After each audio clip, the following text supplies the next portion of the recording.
अगर भगवान ने सामर्थ्य दिया है, सुविधाएं दी है, तो अच्छी सी अच्छी वस्तु लेकर के भगवान की सेवा करो, और नहीं है तो मानसी सेवा करो।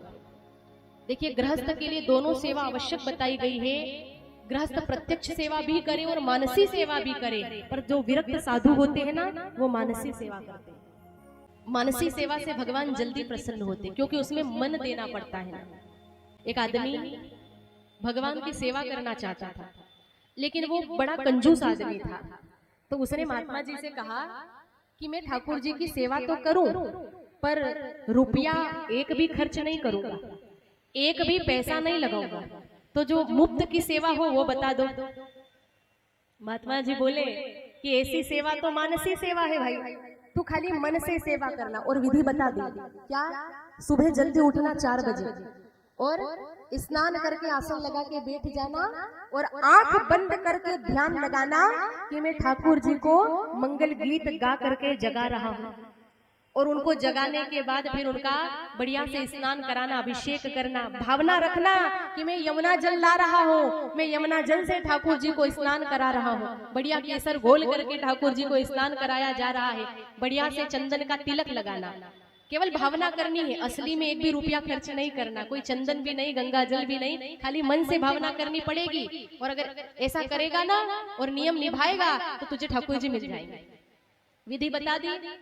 अब वो आदमी बैठ गया ध्यान करने के लिए। स्वभाव से बड़ा कंजूस व्यक्ति था, ध्यान में बैठा महाराज, आंख बंद करके ध्यान लगाया, ठाकुर जी को स्नान करा रहा हूँ, वस्त्र परिधान कर रहा हूँ, नैवेद्य अर्पण कर रहा हूँ। ऐसा करते करते 12 साल व्यतीत हो गए मानसी सेवा करते। अब देखो, वो मानसी सेवा करता था ना, तो उसको ऐसा प्रतीत होता कि सारी चीजें प्रत्यक्ष, असली में कुछ नहीं होता था, पर उसको सब प्रत्यक्ष दिखता था कि नैवेद्य की थाली आई है, दीपक प्रज्वलित हो रहा है, मैं ठाकुर जी को भोग लगा रहा हूँ, ये सब दिखता था। अब एक दिन की बात है, वो ध्यान में बैठा और ध्यान में उसने ठाकुर जी को भोग लगाया। किसका? दूध का। तो ध्यान में वो दूध का कटोरा लाया, कटोरे में दूध, फिर उसमें डाली उसने चीनी। तो उसे ऐसा लगा कि आज चीनी ज्यादा डल गई है। असली में कोई चीनी नहीं डाली थी, उसने खाली ध्यान कर रहा था ना, वो तो कहाँ रुपया पैसा लगा उसका, पर कंजूस था स्वभाव से। तो उसको लगा आज चीनी ज्यादा चली गई है, शक्कर ज्यादा चली गई।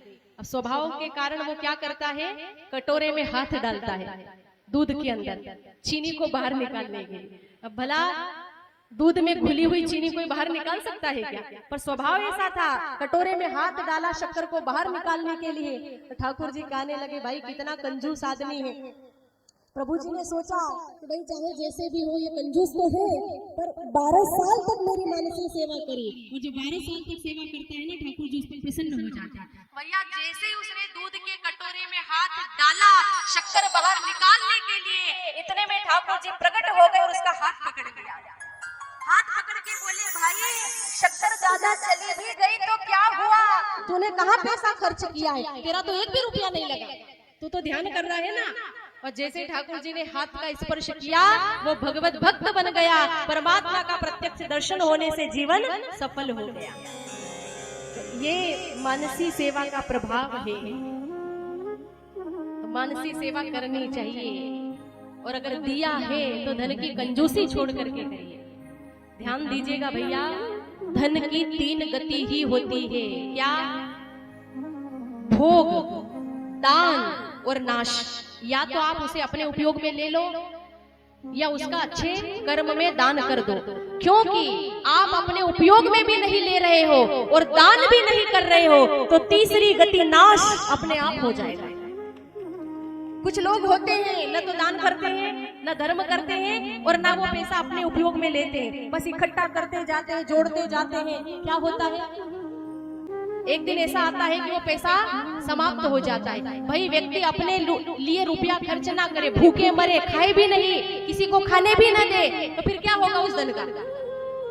और ऐसे लोग दुनिया में ज्यादा हैं।